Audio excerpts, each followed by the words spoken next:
ஒரு அக்கவுண்ட் வெரிஃபிகேஷனுக்காக கூப்பிட்டுருக்கோம். நீங்க என்ன சிம் யூஸ் பண்றீங்க மேடம்? ஐயோ, வீட்ல எத்தனை பேர் மேடம் இருக்காங்க? 4 பேர் நாங்க. சைபர் கிரிமினல்கள் இவ்வாறு எப்படி வேணாலும் பேசி உங்களிடமிருந்து உங்கள் சொந்த டீடைல்ஸை பெறலாம். நீங்கள் அவர்களிடம் ஏமாறாமல் இருக்க வேண்டும் என்பதற்கான ஒரு வெரிஃபிகேஷன் கால் தான் இது.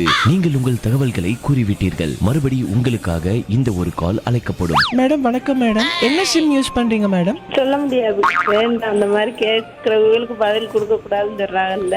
யார் மேடம் சொன்னாங்க? இப்ப நீங்க பேசும்போதே வந்துச்சுல. நீங்கள் அவர்களுக்கு சரியான விடையை கூறிவிட்டீர்கள், மறுபடி உங்களுக்காக ஒரு கால் வரும். ஹலோ மேடம், இந்த மாதிரி யாராவது ஃபோன் பண்ணா என்ன சொல்லுவீங்க? நாங்க எதுவும் சொல்ல மாட்டோம். எந்த ஊர்ல இருக்கிய? நாங்க கொல்லங்குடி. இப்பொழுதுதான் உங்களிடம் கூறினோம் உங்கள் தகவல்களை நீங்கள் யாரிடமும் கூறக்கூடாது என்று. ஆனால் நீங்கள் மறுபடியும் அதை மீறிவிட்டீர்கள். இப்பொழுது உங்கள் சிம் கார்டு துண்டிக்கப்பட உள்ளது. ஏன் அப்படி பண்ணாதீங்க ப்ளீஸ். இப்படிதான் மேம் சைபர் கிரிமினல் என்ன வேணா கேட்பாங்க மேடம். நீங்க அவங்களுக்கு பதில் சொல்லுவீங்களா? சரி, சொல்லல. இனிமேல் நாங்க இனிமே சொல்லலாம், பரவாயில்ல மேடம். இப்போ உங்க சிம் கார்டை வந்து துண்டிக்கிறோம் மேடம். இனிமேட்டு அவுட் கோயிங்கும் போகாது, இன்கமிங்கும் வராது. சிலிண்டர் பாதி எந்த நம்பர் தான் நான் வச்சிருக்கேன். உங்களுக்கு சிலிண்டரும் கிடையாது மேடம், அதையும் சேர்த்து நாங்க துண்டிக்கிறோம்.